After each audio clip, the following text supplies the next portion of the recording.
In the ancient city of Luxor, hidden within its majestic temple walls, lies a mystery that challenges modern understanding of ancient Egypt's science and philosophy. Egyptologist Shwala de Lubitsch, after 12 years of detailed study of the Temple of Luxor, proposed that the ancient Egyptians held a sophisticated and immutable knowledge, fully developed from the earliest dynasties. This knowledge, according to de Lubitsch, far surpassed that of other civilizations at the time, hinting at a deeper understanding of the universe. De Lubitsch's research into the temple's intricate carvings and architectural design led him to a remarkable discovery, which he called transparency in the stone blocks. While copying temple plans and examining wall carvings, he noticed tiny embedded stones in larger blocks, which had been previously dismissed as errors. De Lubitsch proposed that these stones were markers placed by the master builders for precise measurements. This realization spurred adjustments in his own measurements, leading to even more astonishing findings. He observed that carvings on opposite sides of some walls seemed to align in impossible ways, as if the stone between them was transparent, allowing the design to flow through. This phenomenon, which de Lubitsch likened to a see-through banknote, suggested a level of craftsmanship and intentionality that defied conventional understanding of ancient architecture. The temple's carvings could only be fully appreciated when viewed as a continuous design, transcending the physical stone. One striking example of this transparency is between Room 12 and Room 5 in the Temple of Luxor.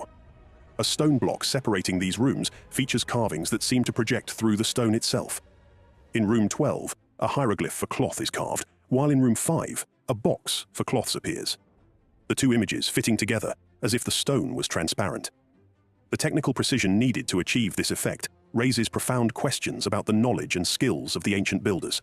De Lubitsch's discoveries extended beyond transparency.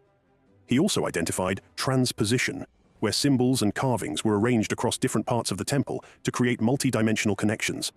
For instance, Montu's solar disk in Room 2 is projected into the shrine of Amun-Ra's boat in Room 6. The boat's content is hidden, requiring the observer to explore multiple spaces to understand the intended meaning. These techniques suggest a level of philosophical and scientific depth in ancient Egyptian culture that modern Egyptology had long overlooked.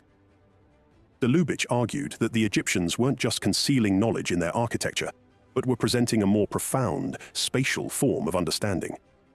By dividing concepts across different parts of the temple, the Egyptians created an environment where knowledge was experienced holistically, rather than as isolated facts or images. In his groundbreaking work on the Temple of Luxor, de Lubitsch revealed an entirely new architectural grammar. This grammar, found in the block's shapes, joints, and symbolic overlays, turned the Egyptian temple into a living library of knowledge, accessible only through deep study. His discoveries redefined how scholars approached ancient Egyptian architecture, leading to a re-evaluation of the intellectual achievements of this ancient civilization. The most revolutionary aspect of de Lubitsch's work was the realization that the meaning of inscriptions and symbols on one wall couldn't be fully understood without considering their relationships to the carvings around them. This interconnectivity suggested a three-dimensional approach to knowledge that engaged the observer on multiple levels. For de Lubitsch, the true purpose of transparency and transposition was not only to complete an idea, but to clarify it in a way that transcended traditional communication methods. As we explore the mysteries of the Temple of Luxor, it becomes clear that the ancient Egyptians had a unique understanding of art and science. Their use of transparency and transposition reflected a worldview that connected the physical and metaphysical, the material and immaterial.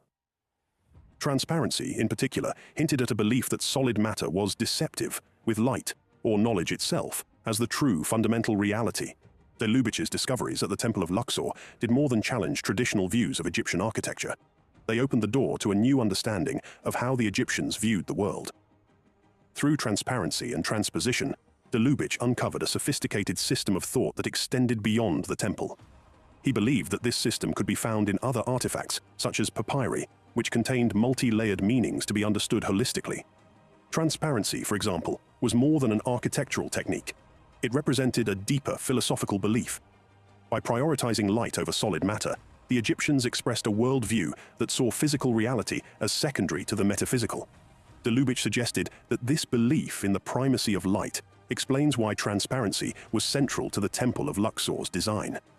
The stone blocks weren't just barriers, but conduits for knowledge and understanding. Transposition added yet another dimension to this philosophy, emphasizing the importance of seeing beyond the surface.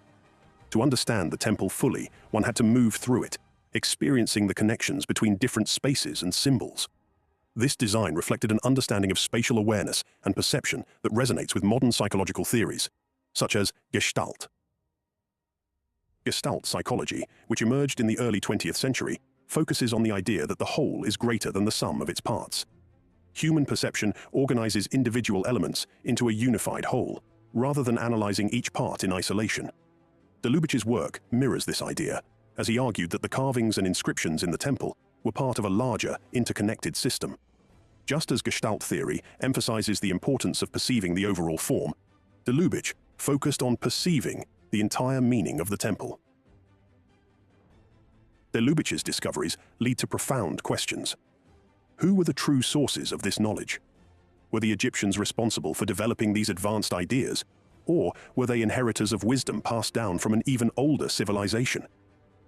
And what can these ancient ideas teach us about the nature of reality? By connecting ancient Egyptian concepts with modern scientific theories, we uncover new insights into the mysteries of the past, and the possibility that the answers to our most profound questions may lie not in the future, but in the distant past.